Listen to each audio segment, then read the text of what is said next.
Okay, good morning. Welcome to our Lunch and Learn series. I'm Amy Paula Castro Schrader, Career Development and Work-Based Learning Consultant for the state, and co-leading hosting today's session with me, of course, Kisha. Good morning. I am Kisha Bryant. I am the school counseling consultant here at NCDPI. So excited to be here with you for this lunch and learn today. And I'm going to share my screen and get started. And a reminder, could we please mute our mics as we are participating here? Sometimes when we log in, our mics are turned on. Thanks so much, and I will share our screen. If you're having any issues, contact the teacher right away. Okay, welcome to today's Lunch and Learn series. Again, welcome school counselors, CDCs, SBCs, and we are ready to start. This is our second session for the year. Today is October 14th. We have monthly Lunch and Learns from 10:30 to 11:30, and our session today is about to get started. Little housekeeping items. This is live, and when we attend live, we get that 1.1 CEU unit going onto your transcript. All sessions are recorded and shared to school counselors and to CDCs through the Moodle. Today's session is career development plans, supporting special populations, multilingual learners, and exceptional children's students, including occupational course of study. The plan for today is to make sure that we understand who our guests are. We have a wonderful panel with us. We're going to recap the CDP legislation, and then our panelists will share responses to certain questions. If you have any questions, please put them in the chat. And then after all of the questions are gone through, the ones that we're prepared for, we will have time for regular Q&A, and then we'll wrap up with a session survey. We may move that wrap up quickly depending on the time because we want to respect that hour limit. As a recap, the North Carolina CDP legislation, and by the end of 24-25, the law said that all students shall not be promoted from 8th to 9th grade until a CDP is created, and from 10th to 11th until the CDP is revised. And because we are a local controlled district, different districts interpreted that in different ways. But those are the exact wording from the legislation. And then a note that local boards of education are encouraged to require more frequent checks with students to make that a valuable tool for our students. A key admission is if you have any students coming into the school who perhaps weren't in that middle school and didn't get that CDP, or maybe they're coming in this year and they don't have one, that the law does say that they will need to have that CDP created within 90 days of enrollment into the school. A reminder here about the minimum requirements for the CDP, and this is coming from the CDP guidance document that is on the North Carolina Department of Public Instruction CDP website. There are really four main areas of the CDP requirements in the legislation, and the first one is an area of self-assessments, where the law lists that these 5 types of assessments shall be administered in some capacity to students. The second section is an area that says, hey, the CDPs need to have exploration and identification for each student related to their career pathways, aligning with their courses and their career. The third section is more focused on those curriculum and the courses and extracurricular activities that need to be documented that align with the career interests that come back and are informed from those self-assessments in that section 1. And that fourth section of the CDP says that a portfolio must be created. It's a little more vague, where there aren't any specific requirements for the portfolio, just that one does need to be created. And they do provide some examples of, hey, it may include such things as, and they list some things. Whenever we hear may in law, it's an option. And if we see must, then it is a requirement. There, we've got that may underlined there. That's a key word there. Here is a picture, a screen capture of the North Carolina Department of Public Instruction CDP site. It comes off of the home site for district and school resources. There's an overview of the legislation and links to the original and the updated legislation, that guidance document that we just had the screen capture of. And then there's an implementation tool for folks in the field if they want to use it, and suggestions for working together for that plan and implementing it. There's also a link to all of the office hours. There are monthly office hours for CDP legislation, and Dr. Bryant and I co-host those. And there is one at the end of this week, which is pretty timely. There's a new updated generic email for questions about the CDP. It is cdp@dpi.nc.gov. And that is responded to within 24 hours, and it gets spread out across the agency to any specific content area where that question is related to. So I'm going to pass it on to Kisha to introduce our wonderful guest panelists, and thank you. So at this time, I'm extremely excited to facilitate this portion of today's Lunch and Learned. I am going to give my wonderful colleagues a chance to introduce themselves. As I said, I'm Kisha Bryant, the school counseling consultant, and have had the pleasure of working with each of these consultants in their respective areas and on collaborative projects. So I will start with Sylvia, and we'll go around. Hello, everybody. My name is Sylvia McDonald, and I am an ML Title III consultant, and I am super excited to be a part of this project and this collaboration. I love being here. Hopefully, we can get some really good answers. Thank you. Susan? Hi, everyone. My name is Susan Waltz. I am also an ML Title III consultant in the Office of Teaching and Learning at DPI.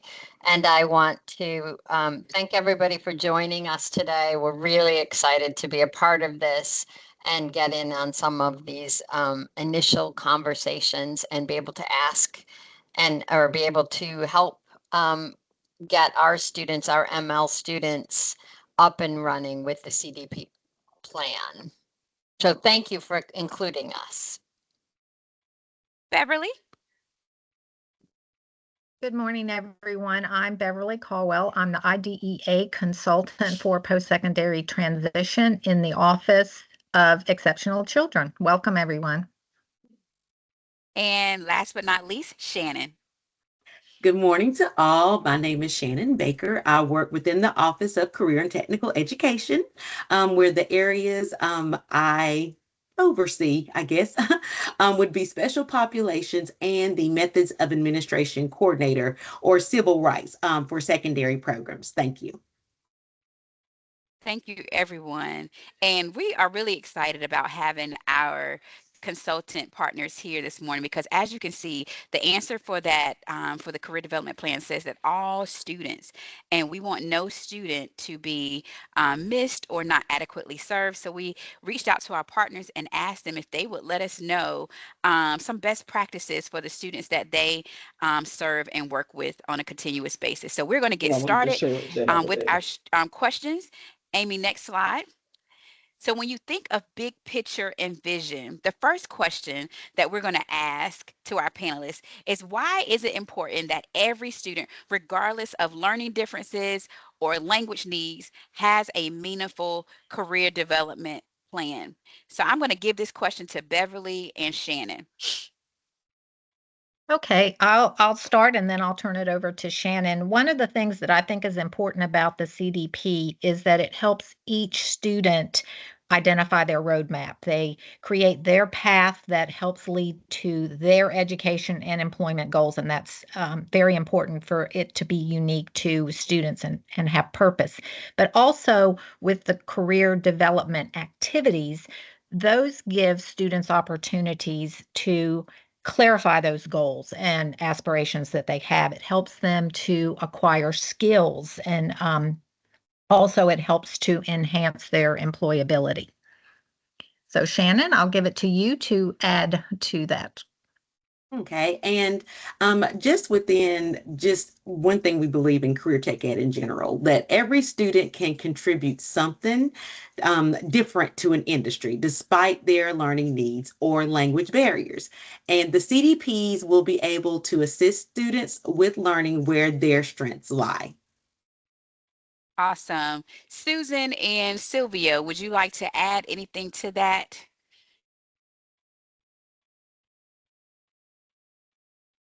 Okay, I'm gonna jump in there, and I just think that any step that we take towards incorporating in a very conscious way our multilingual learners, being fully aware of their language needs, the language barriers, the things that could be a barrier in there for them to access the plans, is just a huge step to make them a part. So making that very conscious decision that they need to be included, and that we have to adjust certain pieces of it to make that inclusion part of it.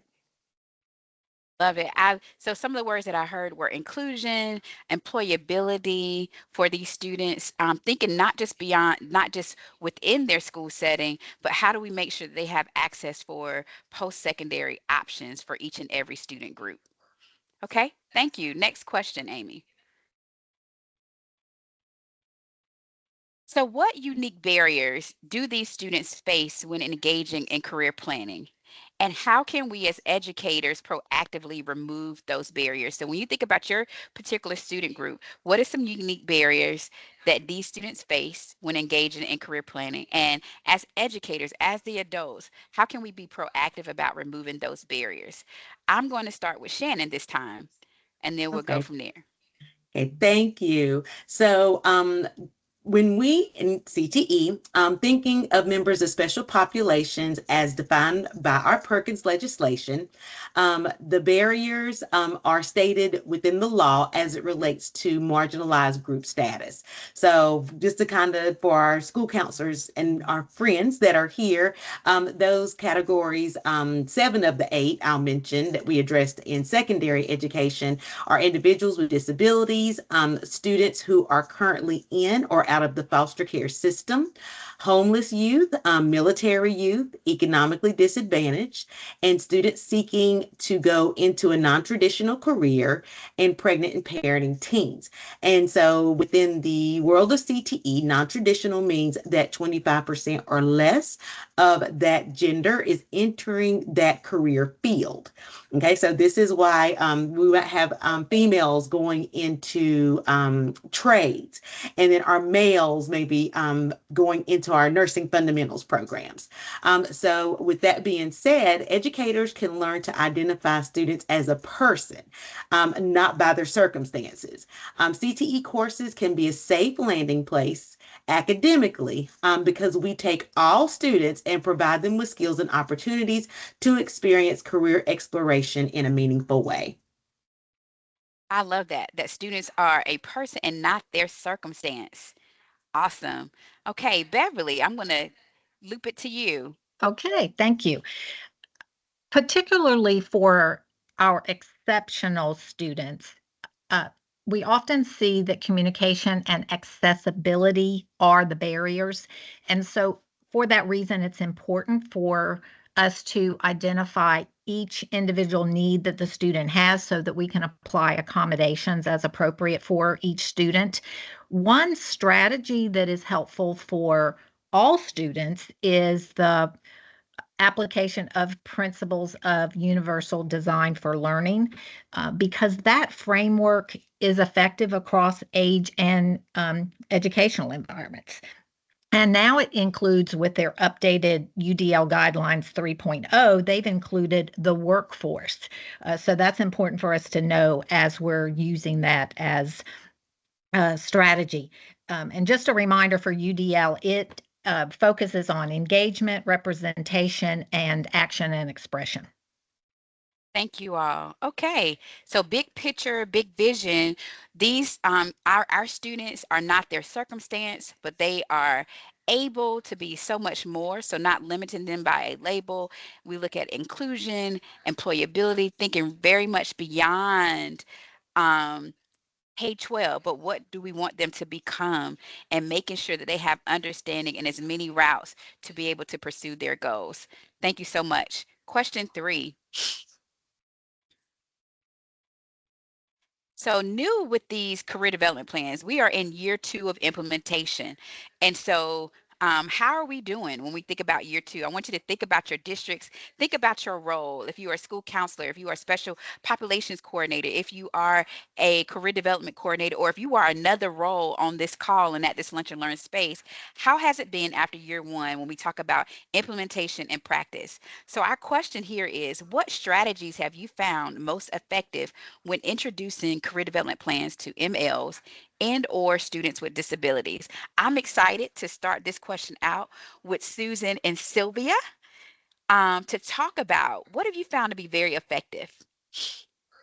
Thank you for including including us in this question. This is probably my favorite question. And by the way, cheers to Shannon. Absolutely right. These students are first people. They are not a disability. They are not a language barrier. They are our students in our schools. And I love the way that you phrase that. So one of the things that we talk about all the time with multilingual learners is accessibility. If a student, our students in 8th grade, those secondary schools, their language barrier or their language barriers are at very different levels. So we can't treat all the students with one paintbrush. And so we got to figure out where our students are. Do they need support in the language in the CDP forms that they're completing, or do they need it translated into their own language? They may need some sentence supports, like to reach my goals, I need to, and then help them fill that out, or they may need that in their own language. And Google Translate, while not perfect, is really, really strong. And that's a really easy accessibility for schools to use to reach our students. The other thing that I think is really strong in our multilingual learners is their family and community support that they have.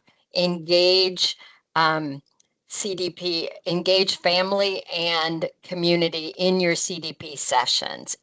Host CDP sessions to introduce the ideas to the families, to make them understand what these requirements are, why they're important, the college pathways. Many districts host ML nights or multilingual learner nights at the beginning of the year or maybe in the middle of the year. Get involved in those. Reach out to your ESL collaborators in your district. Say you want to be a part of their family nights, because this is the easiest way to reach some of these people. And then make sure on our team for the last year and this year, we have a huge theme that we've been focused on in terms of collaboration. ESL teachers do not have magic fairy dust. They cannot do it alone. So they need to be your partners. You need them as your partners. Collaborate with each other to help the school counselors. As school counselors, reach out to your ESL teachers. We encourage them to collaborate with you when talking about CDP plans. And your ESL teachers are your experts as to where these students are in terms of their language understanding. So you can't do it alone. They can't do it alone. So by all means, collaborate within your school team. Sylvia, have I left anything off there? No, I was just going to say, I think you mentioned it, but well, being aware of that language proficiency, you can always look at their ML plans that will give them two things: the language proficiency and also that background that will also give you a little bit of information, that cultural background, and that might help a little bit with the choices that they make or with the idea that they have for their future plans. I love it. I love it because what I didn't hear is that we're exempting anyone. We are saying we're meeting students where they are. And so we are understanding who they are by learning their language backgrounds, where they come from, what their interests are. We're giving them sentence starters but not taking anybody off the hook. We're just saying, hey, we're going to help you finish the sentence. And then we're engaging families. Part of this career development process is parent notification. So I liked, Susan and Sylvia, that you said embedded in something that's already existing. So how do we join in to an already existing event with the ML nights and taking CDPs and engaging the whole family discussion, because parents want to know where their students, what their students' thoughts are. They want to be a part of that process. And then lastly, like we're modeling here, it is all about collaboration. So we need to be coming out of our silos and speaking and working together. Beverly, do you have anything that you would like to add to that for implementation and practice when it comes to students with disabilities? Well, I kind of took a different approach to thinking about this question. And my first thought was I would really love to hear if any of the participants have anything in particular that they have found to be useful and effective. And if we had a minute to allow them to maybe enter that in the chat.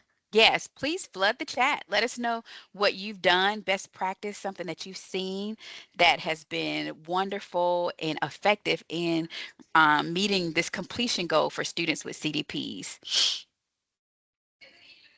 So take a moment, flood the chat.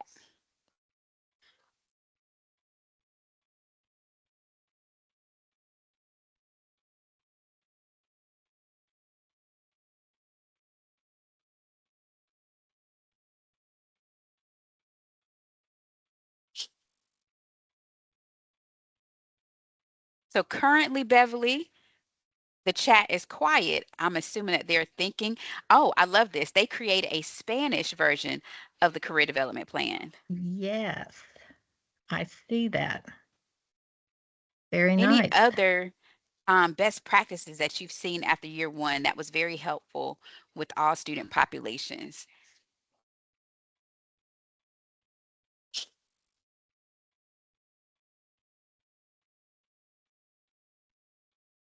As we are continuing to wait, Beverly, if you have anything you would like to add, or we can go on to question 4. Yeah, I think we can go on to question 4. Thank you. Okay, all right. Question 4, and thank you, Susan and Sylvia. 3 things I think we can use across the board, though, is that family engagement is one, and that collaboration is definitely one that we can use regardless of student population. So thinking about how do we engage our families more? How do we work together more for the success of all of our students? So this is wonderful. Next question, how can we adapt the Kisha, we are getting some more items in the chat. If we could just Okay, share those. It's been, can you see those? sure. The Okay. flood's coming in. Yep. Okay. All right. So Gina, if I'm pronouncing it, we invite our ESL teachers into the classrooms when we are completing CDPs. I love it. Susan said, you need to go to your ESL people, talk to them. We need to talk to each other. We have a full-time EL staff they've allowed her to come into the classrooms. She went in through plans and did the plans first through the native language. So again, meeting students where they are. And it was the first time that they felt like they had an adequate hold on what they had been trying to explain in their classes. I love this. There's a question that Dr. Vell asked, that Beverly, maybe when it comes to how would this look different from the transition of the IEP, or can they fit together? Mhm. Right. And I think we are going to address this a little bit in an upcoming question, but they are absolutely different because they're 2 different requirements. The CDP is a legislative requirement, and of course, the transition component of the IEP is an IDEA requirement. So there are specific things that are required for that transition component piece that goes above and beyond what the legislation says for CDP, but there are ways that some of the information that's gathered for both can be used and leveraged. And so I do think we're going to delve into that in just a minute. Awesome. Awesome. Thank you. Okay, so our next question is, how can we adapt the CDP process so it's not a one size fits all, but it's truly individualized? So I'm going to open this up as just a question for any of the panel that would like to jump in. So Keisha, I'm gonna go ahead and start. Okay, thank you. So that they don't take away my answers, because I think we're all gonna think a little bit similar indeed. That of course we agree that one size fits all does not work for these plans. While I might understand that maybe the protocol in collecting the information or the format that you use might be already pre-established, right? We need to come up with creative ways to get those answers and those responses from our students. So in terms of a multilingual learner, we recommend a design formats and designs that are multimodal, right? There are culturally appropriate, right? So when we are collecting our answers, we have to think of our cultural differences from our students and what they are interpreting. Also, how they are seeing their career paths, also access to their language barriers that might exist. I think that now with AI, their language barriers is slowly becoming a less of a barrier. I heard that even the earbuds now are coming in with translation features. So we think that anything that lowered that language barrier will help. But also, like Susan put in there, multimodal. If the student cannot perhaps like write it, maybe they can say it, maybe they can have a scribe, maybe they can have they can do voice notes. They can sometimes they can even go as far as drawing, because their language they're just new to the new language. They know what they want to do, they know their goals, but they just not don't know how to verbalize or put into words. So some of the digital tools that we've seen teachers are using in their, of course, we don't endorse them, but we've seen they're effective for teachers. Of course, Canvas, which every teacher has access to Canva for education. Google for those districts that have Google platforms or microform platforms. There is a lot of features for translation. For those of you who use Flip, like used to be Flipgrid, I did hear a lot of good stuff about talking points to communicate not only with the families, but also and not only with the student, but also with the families. And that immersive reader, I believe, is from Microsoft. Like then again, anything that removes that language load or that language barrier and give access to get the information that we want to the student and from the student to us will be extremely helpful. Oh my goodness.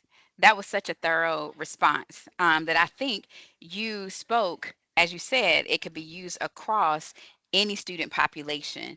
So the word that really stuck out was multimodal, if I'm correcting saying that. But meeting students where they are, I just keep hearing that theme. And so thinking creatively, voice to note. I like a short video submission. Their language in the chat, Chastity agreed. She said that she uses Readbox, if I'm pronouncing that correctly, as an extension that can be used to read the screen in any language. And it can be adjusted and it can be dictated as well. And it really helps with sending information to ML students. So in our districts, think about what you're currently using. So whether it's a Google Workspace, whether it's Canva, but multimodal, the word of the day, clearly. Beverly or Shannon, is there anything you all would like to add, or do you feel like that was sufficient for your student groups as well? This is Shannon. I think it's definitely sufficient. Definitely. Thank you. Okay, awesome. I agree. Sylvia offered a lot of great suggestions that will also work with the EC population. Awesome. Question 5. Thank you. This is my favorite part, I tell you, collaboration and partnerships. Because as you know, this is not one responsibility of one particular stakeholder, all hands on deck. We're better together. It takes everyone involved. It is a district, school-based. Everyone needs to be talking and collaborating for the success of our students. So how can school counselors, career development coordinators, special population coordinators, EC teachers, and ML specialists work together to create a unified student-centered career development plan? I'm going to start with you, Shannon, and then we'll go from there. Okay, all right. So I think understanding the role of each person on their team. So, for example, sometimes our EC case manager does not know what the CDC or the school counselors are only seen as the schedule fixers. So if you take these people and they can sit down and discuss what exactly their job entails, I guarantee there will be some intersectionalities or duties, or one person may hear how another person can support their role at the school or the local level. Awesome. Beverly, would you like to add to that? Yes, and I agree with what Shannon has said. What I have seen used in the districts that has been very helpful is when the districts create somewhat of a team, as Shannon mentioned, of these people who are responsible for supporting the students. And within that team, they identify their responsibility for specifically monitoring maybe a caseload of students, looking at what kind of information they already have available, maybe what continues to be needed, so additional information they need to gather, and then identifying who's going to take the lead in gathering that information. Those kinds of things incorporated in the team are very helpful to make the team more successful. Very good, very good. Sylvia or Susan, would you like to round us out on this question?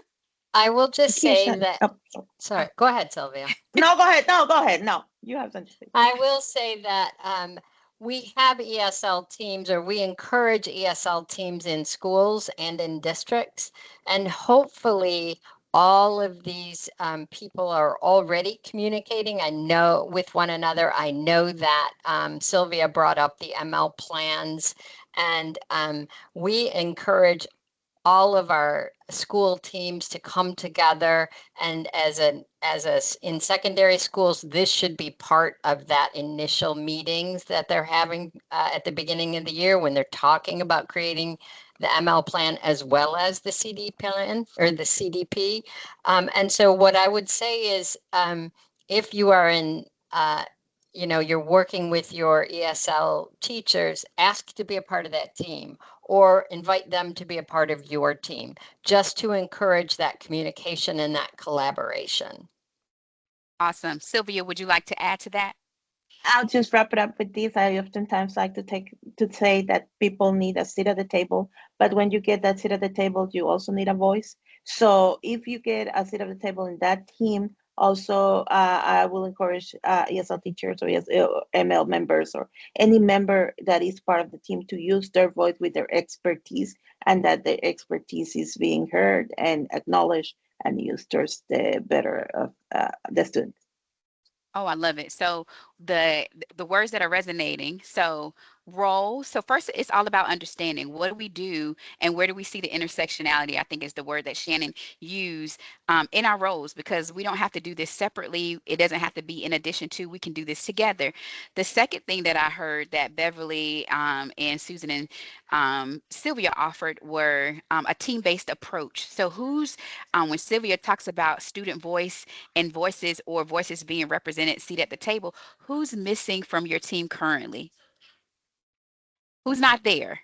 So if we're talking about a team-based approach, who's missing this year, and how can we better add those people to our teams and talk about what we do and how we can overlap and do those things together?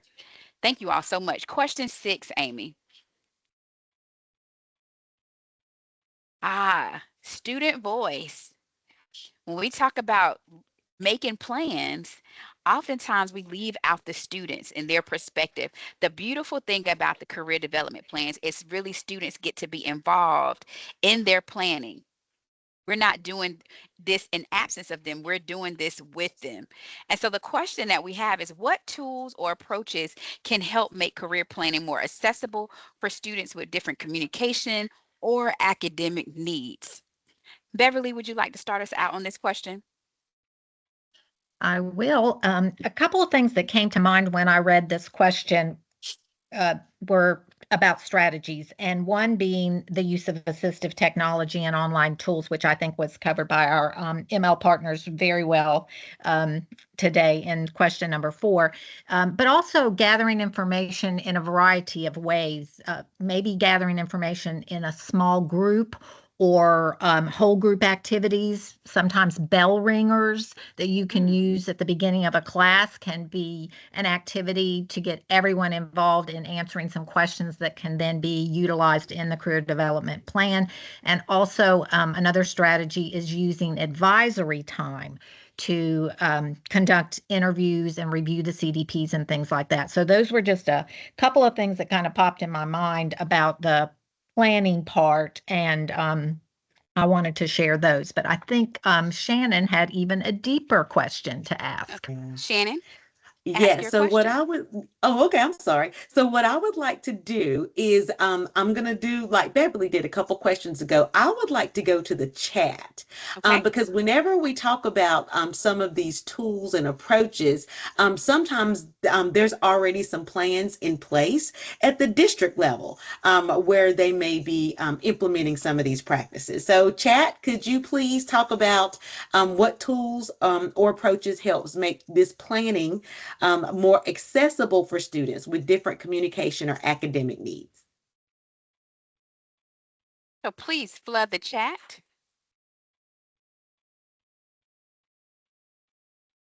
And Sylvia, would you, or Susan, would you like to add to this while we're waiting for people to populate the chat? So the only thing I like to add is to always consider that social cultural background from the students, that sometimes they come into our schools and they don't know all the options that they have because they might come from a different school system country that doesn't perhaps offer the opportunities that they might have here. So our students come into our buildings and sometimes they don't know that they have options or that they have these many options, and we assume that because of the language barrier they're not understanding, or we assume they don't need to know because they should know, right? So always make that communication clear to them, let them know the options that they have, and help them choose a path, not only based on what we're thinking they should do because culturally or academically they are guided to do, but also because of their interest and their wants and their desires. Awesome. I appreciate that. So, understanding the social context of our students and letting them know when they're new to our school is part of the new student process, what their options are. Rosalind Garman, if I'm pronouncing your name correctly, in the chat said that they pair students with a career ambassador who can model how to complete the career development plan.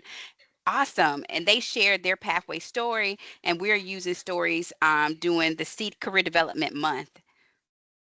Let's see.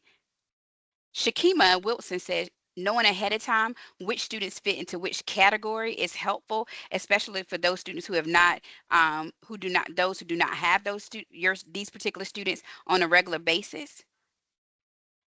Our district ESL partner department attends the CDP meetings. So when we talk about student engagement and I give those students a separate classroom. So giving those students the space in a separate setting helps those students. So thank you all. Question 7. So when we talk about, of course, with this process, we've talked about unique challenges. We've talked about making sure that all students are included in this process. What are some common challenges that you've seen when implementing CDPs with members of special populations, and how have you addressed them? So when we think about ML, when we think about students, EC students, when we think about students who are in our special populations categories, what are some of the challenges that you've seen and how have you gone about addressing them? I'm just going to make this an open question to whoever wants to go first with it.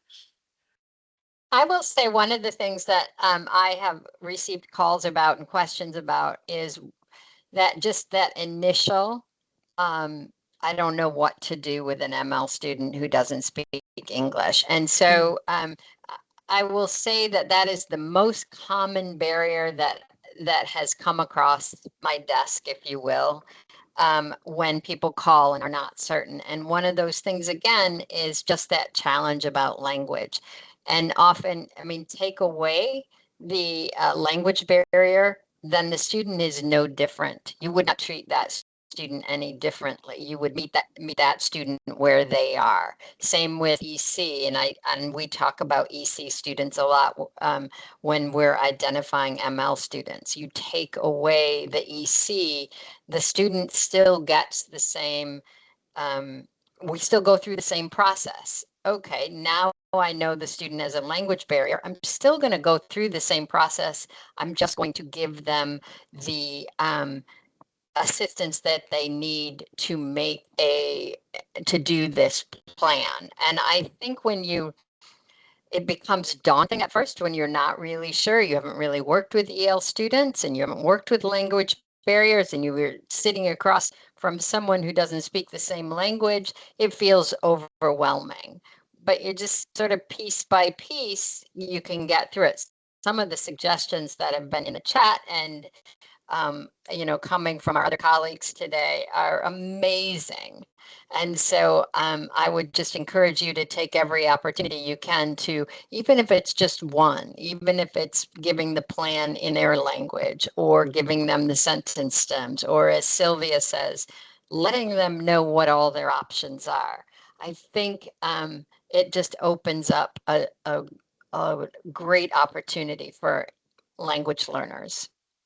Awesome. Thank you so much for that in-depth answer. Beverly or Shannon, would you like to add to any of that?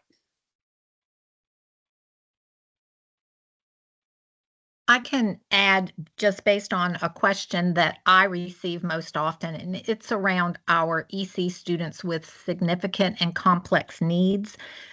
Sometimes they are not able to access the same tools that a standard course of study or an OCS pathway student would access. So using modified tools or alternate tools and activities to gather the information is often needed. So with our significant and complex needs population, these are students who have a significant cognitive disability, and they also often have motor limitations. So there are some things that need to be taken into consideration when modifying tools and using alternate tools. And I think I mentioned earlier about sometimes you can get information in small groups, so there may be different strategies used to get the information versus using a tool that's online that they may have difficulty accessing.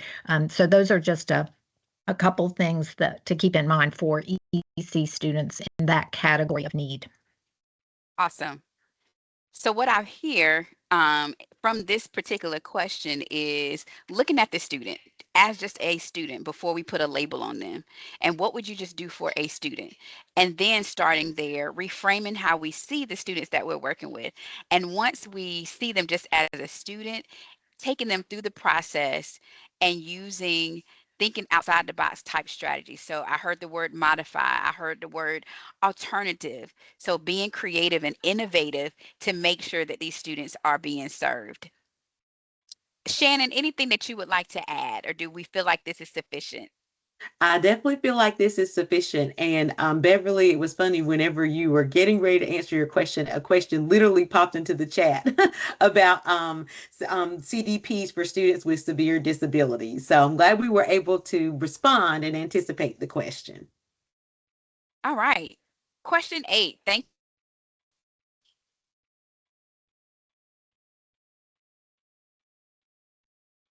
So as we conclude, and we're in year 2, vision forward, and we're thinking about forward thinking. If you could give one piece of advice to school counselors, to career development coordinators, and special population coordinators who work with ML, EC, or OCS, what would it be?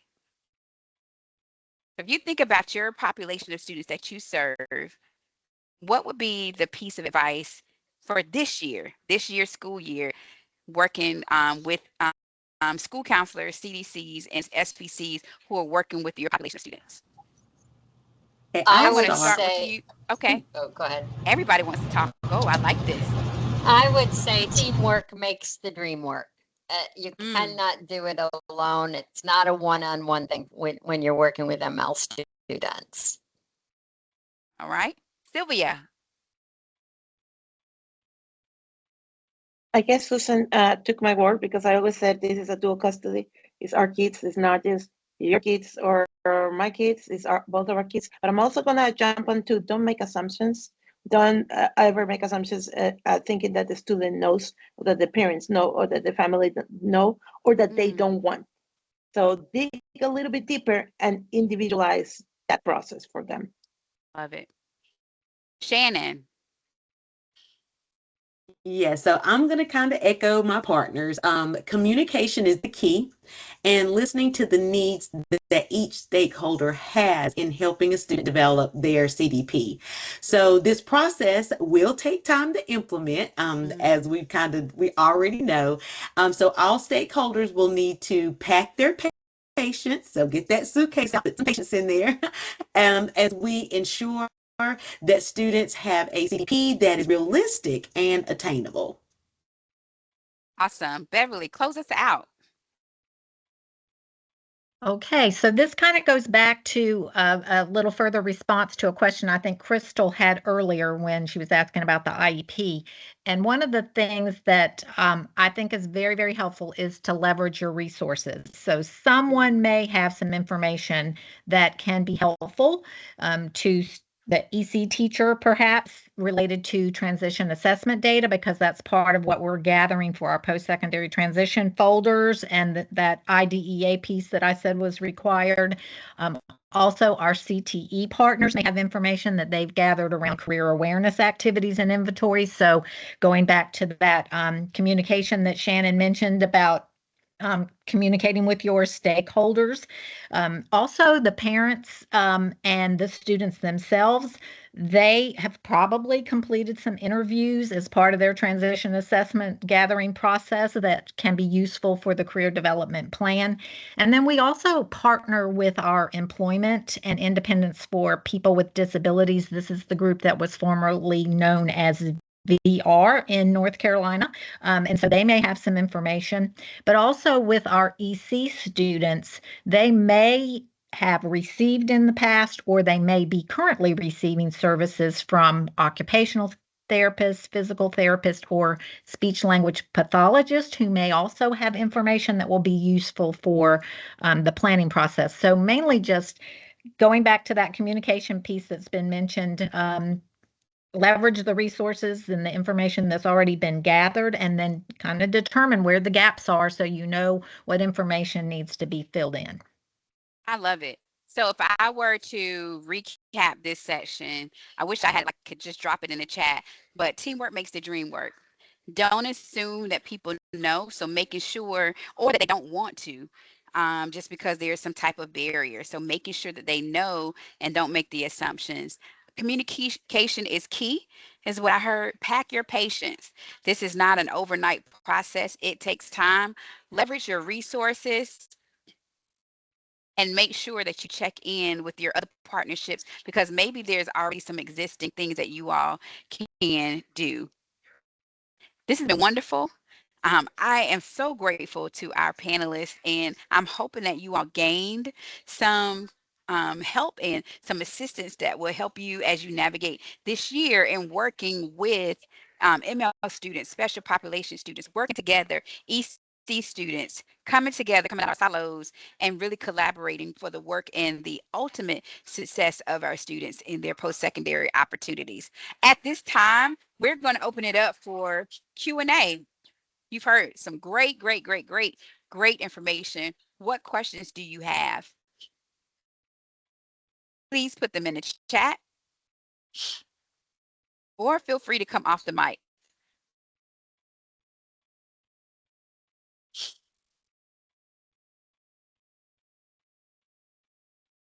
What questions do you have today?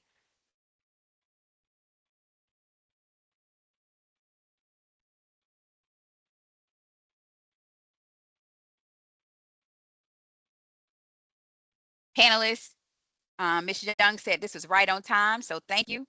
Some other thank yous in the chat for your expertise. We can force some thoughts in the chat. I love the interaction and the engagement with this, and the tools and resources. There's two ways we can engage and follow up further. The first is this follow-up question form. with the bit.ly and the QR code. If there's anything specific that you were wanting to discuss, to have information on that you might not want to put in the chat, please take a picture and do that. Great feedback in here. And then here is the wrap up, right? This is gonna, Kisha, do you want to lead on this? Yes. So as we close out, while you're completing the follow-up questions in the QR code, let's think of what are 3 big points. So you think of a triangle. What are 3 big points that you are taking away from today's session?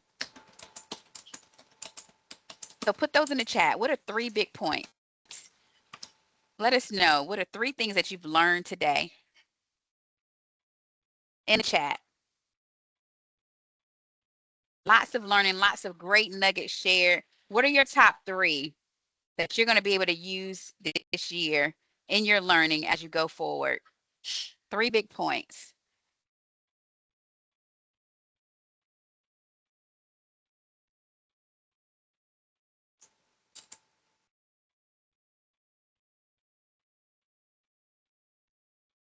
Give you about 30 more seconds to flood the chat. Collaboration, teamwork, patience. Thank you, Michelle. Tap your patience, communication, teamwork. Don't assume about the students. Communication and engagement, collaboration. So we're seeing some themes here. Engage all stakeholders, but still maintain expectations. Use your team. We heard a lot about team-based approach. Individualization, no assumptions. Love it. Oh, they're coming through. Use existing resources. Collaborate. Michelle said collaborating with ML and EC support staff has been vital for her school. Awesome. Next question. What question is still circling in your mind?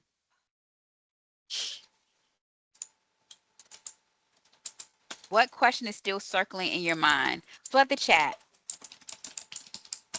Something that Sylvia kept highlighting and we learned is to treat each student as a person and work on their goals. Angela took that takeaway. So thank you for lifting that, Angela.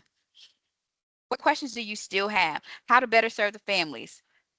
So one of the areas that the ML team gave was family engagement. So as you go back to your district, how can you better serve your families? Thank you, Stephanie.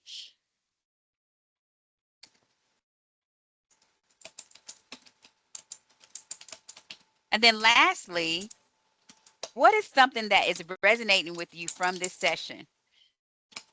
Other questions, best translation methods to meet all stakeholder groups.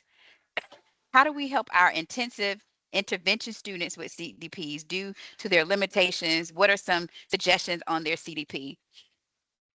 So some of the things that were shared were alternative ways, small groups, using technology, not just using a one and done process, voice recordings, engaging family. Very good. So what is resonating? Meeting students where they are is what's resonating. Best procedures for OCS is what's still circling. Okay. Panelists, any last thoughts that you would like to share that we may not have covered?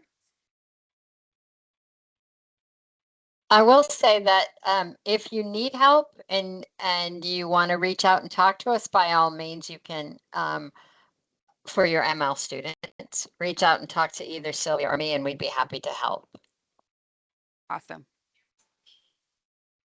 And if you put those follow-up questions, they are checked and we will get them to the respective consultant. Amy, there's a question if you could share the QR code again for the follow-up questions.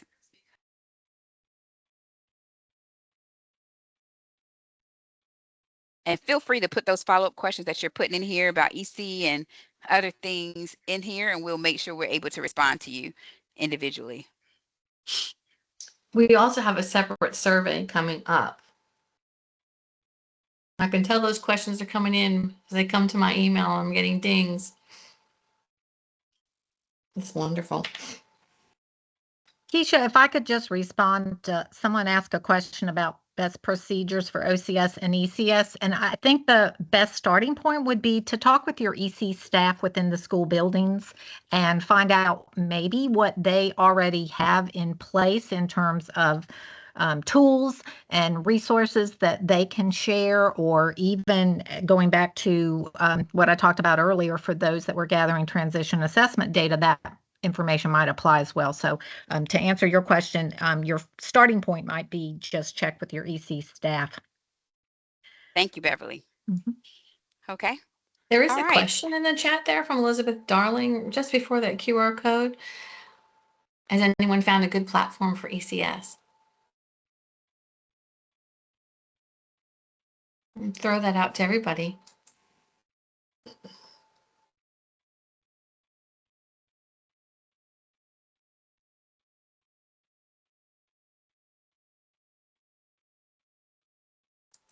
Amy, I'm going to turn it back over to you. I want to thank Okay. everyone. A special thank you to our panelists for sharing with us today in our audience. So thank you, thank you, thank you, thank you. Absolutely. Fantastic information and great job, Kisha, connecting all this and panelists. Wonderful. I'm gonna pass this on to today's session survey just for the whole session today. If you could use this bit.ly or this QR code to fill out a response to it, really it helps Keisha and I plan these and make sure we are hitting the mark with your needs. The next Lunch and Learn is November 18th, and it's never too early to start K-5 career development for us. Thank you, panelists. Thank you, participants. We appreciate the engagement in the chat. It truly helps us to understand what your needs are and where the questions are coming from. Thank you, Susan. Thank you, Beverly. Thank you, Sylvia. Thank you, Shannon. And thank you all for participating. We had close to 100 participants this morning, and we're right at the almost the hour mark. We've got 2 more minutes left. Please be sure to fill out this survey. I'm going to go ahead and stop the recording.